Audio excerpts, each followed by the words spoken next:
Graça e a paz. O Senhor já tem nos dado algumas informações importantes nessa manhã. Então, das várias, uma delas que é extremamente importante guardarmos é essa informação de que Cristo morreu por nós, sendo nós ainda pecadores. Então, ainda entranhados no pecado, no lamaçal do pecado, Cristo, ele morreu por nós. Este Cristo, esse servo sofredor, também sobre o qual cantamos, sobre essa pessoa, sobre aquilo que ele passou para satisfazer o propósito do Pai. E quando então o Senhor ele nos convida a fazermos memória do sacrifício dele na cruz, importante nós entendermos o porquê, ou entendermos aonde isso começou. E aí eu quero ler com os irmãos, lá no início da Bíblia, no primeiro livro, em Gênesis, no capítulo 3.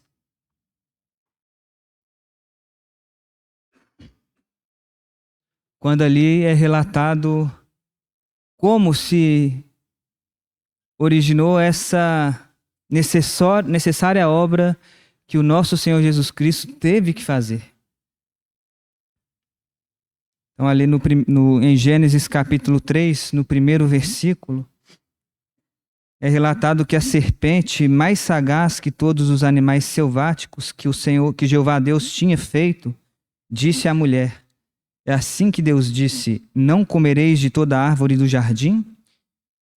Eva então responde à serpente: do fruto das árvores do jardim podemos comer, mas do fruto que está no meio do jardim, da árvore que está no meio do jardim, disse Deus: dele não comereis, nem tocareis nele, para que não morrais.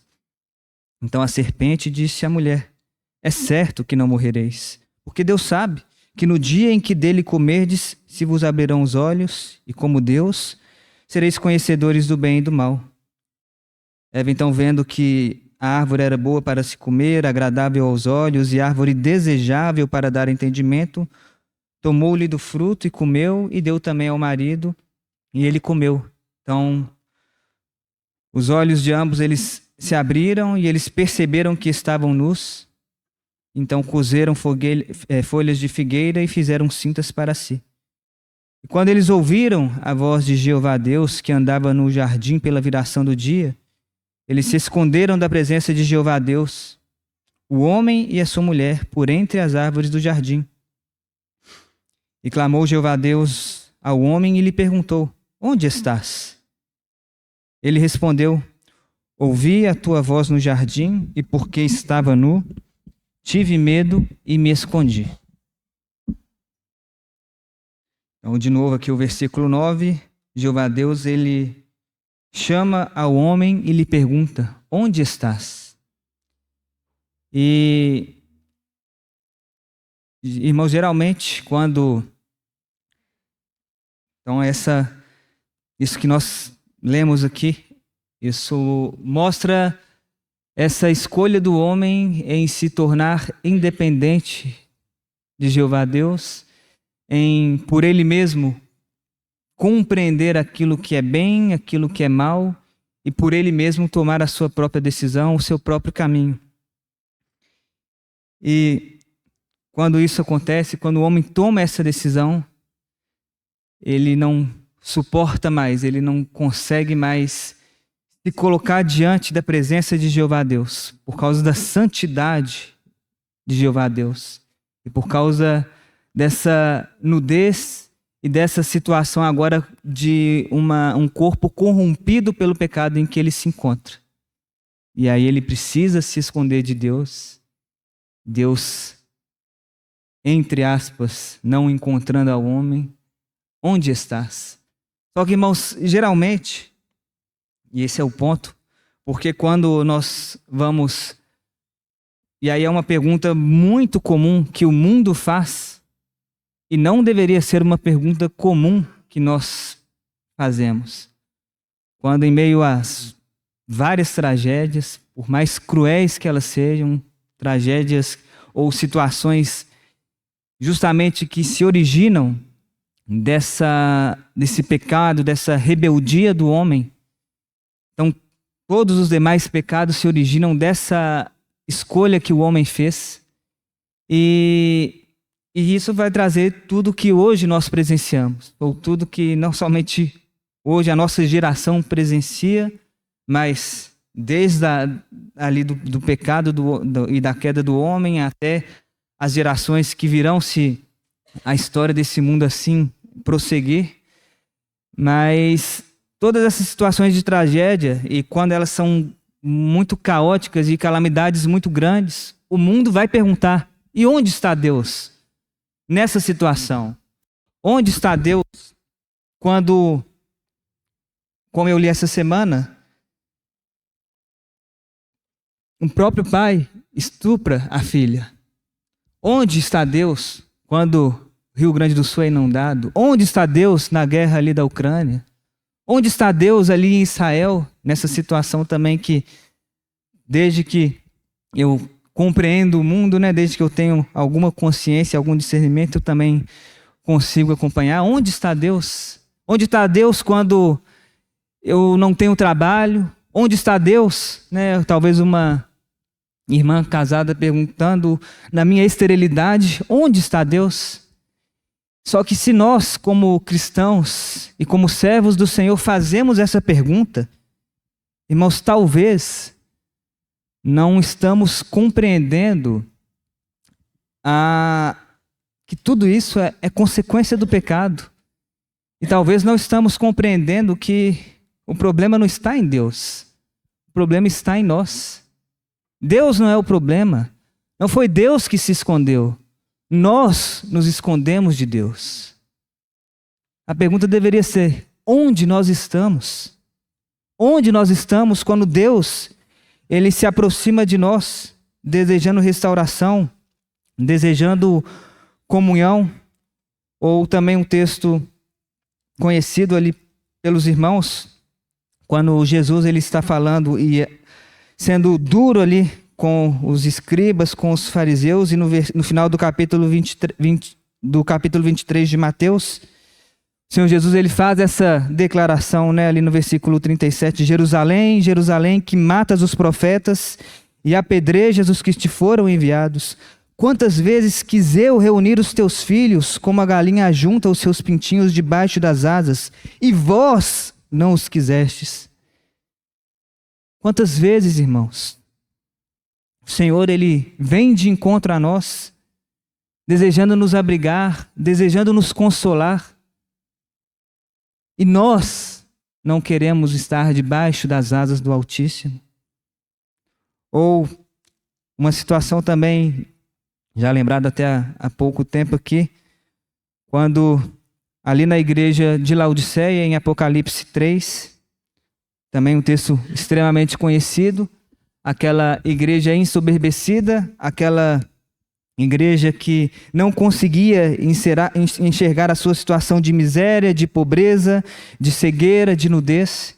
E essa igreja então coloca a Jesus para fora, ao Senhor Deus para fora, ao Senhor Jesus para fora. E o Senhor Jesus ele não desiste, ele não vai embora, mas ele, como aqui no versículo 20 do capítulo 3 fala: eis que estou à porta e bato. Se alguém ouvir a minha voz e abrir a porta, entrarei em sua casa e cearei com ele e ele comigo. Irmãos, será que o problema é Deus ou o problema somos nós? O problema é Deus ou o problema é o pecado? O pecado que entrou no mundo através de Adão e que ele permanece em nós. E temos cantado, lembrado que o Senhor ele tem desejado, através dessa obra, e ele tem desejado mostrar e nos falar que essa obra veio justamente para nos livrar do pecado. Veio justamente para nos tirar dessa situação de nós nos escondermos de Deus, de nos escondermos da santidade de Deus e entendermos que o desejo de Deus é que nós sejamos santos como Ele é santo. É isso que o Senhor Deus deseja, que sejamos santos como Ele é santo. Então, se antes nós estávamos nus, se o pecado nos colocou nessa situação de nudez, uma nudez que nós vemos ali na queda do homem, no início do pecado, e nós vemos aqui também em Apocalipse 3, nessa última igreja, a nudez ela vai permanecer enquanto nós não compreendermos a realidade da obra da cruz, enquanto não entendermos como nosso irmão orou, que o Senhor ele deseja nos vestir com as vestes de salvação, o Senhor deseja nos cobrir com as vestes de salvação. Cristo, Cordeiro de Deus, foi morto para que sejamos vestidos dele, para que a nossa nudez seja coberta. Mas que o Senhor ele nos livre de nós invertermos o jogo e de nós nos colocarmos como vítimas, como se Deus nos tivesse ofendido e não o contrário. Como se Deus tivesse escolhido se distanciar de nós e sair da nossa presença e não o contrário.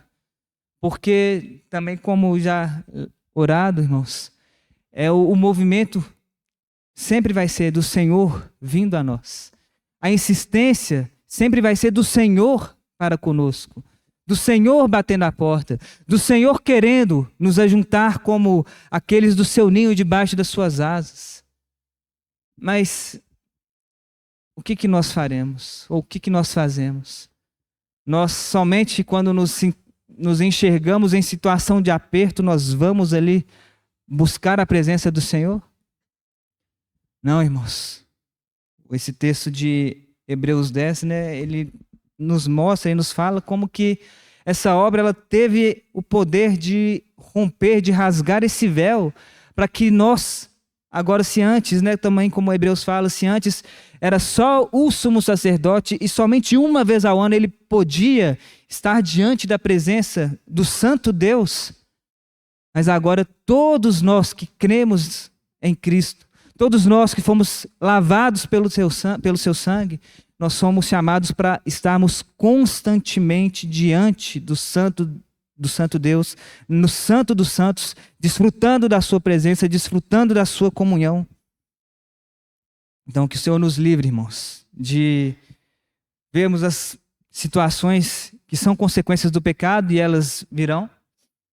Se nós não entendermos que aquilo que o Senhor Jesus disse, que nós teremos aflição no mundo, e também não entendermos que a paz que Ele nos dá não é a paz que o mundo dá, que Ele veio para que nós tenhamos paz nele.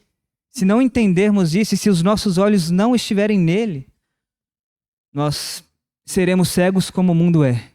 E nós teremos a ousadia de nos vitimizar e de, nas situações que são consequências do pecado, nas situações cruéis, nas situações de calamidade, levantar a voz e falar: Deus, onde que você está nisso? Por que que isso acontece? Por que que o mal existe? Por que que o mal ele está aqui ao meu lado? Por que que o mal ele tem me acompanhado dia a dia? Mas de novo, irmãos, o ponto não é onde está Deus, é onde nós estamos. Porque, e aí eu deixo como sugestão de resposta para os irmãos, todas as vezes que o inimigo ele lançar essa flecha em nós e nos tentar, fazendo para que façamos essa pergunta a Deus: onde está Deus? Então, que os irmãos se lembrem daquilo que está escrito no segundo livro de Coríntios. Os irmãos podem abrir no capítulo 5.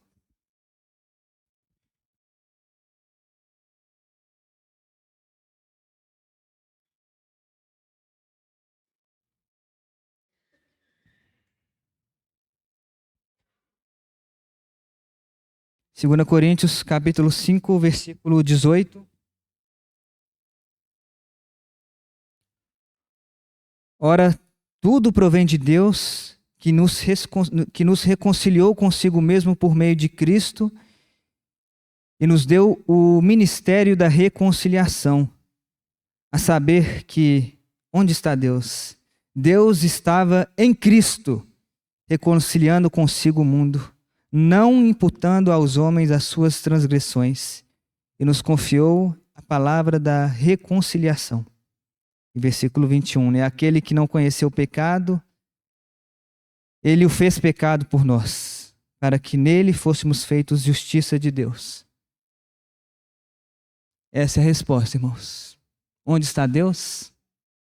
E se o Senhor ele tem nos dado essa oportunidade, esse privilégio de semanalmente estarmos diante desses elementos, fazendo memória da obra de Cristo, irmãos, é uma lembrança para nós de onde está Deus.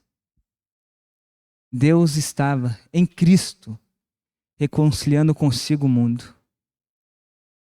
Esquece, irmãos. As consequências do pecado, elas virão. Mas também, as consequências ou a consequência da salvação em Cristo, ela vem e ela já é real para aqueles que têm adentrado nessa realidade. Deus estava em Cristo reconciliando consigo o mundo.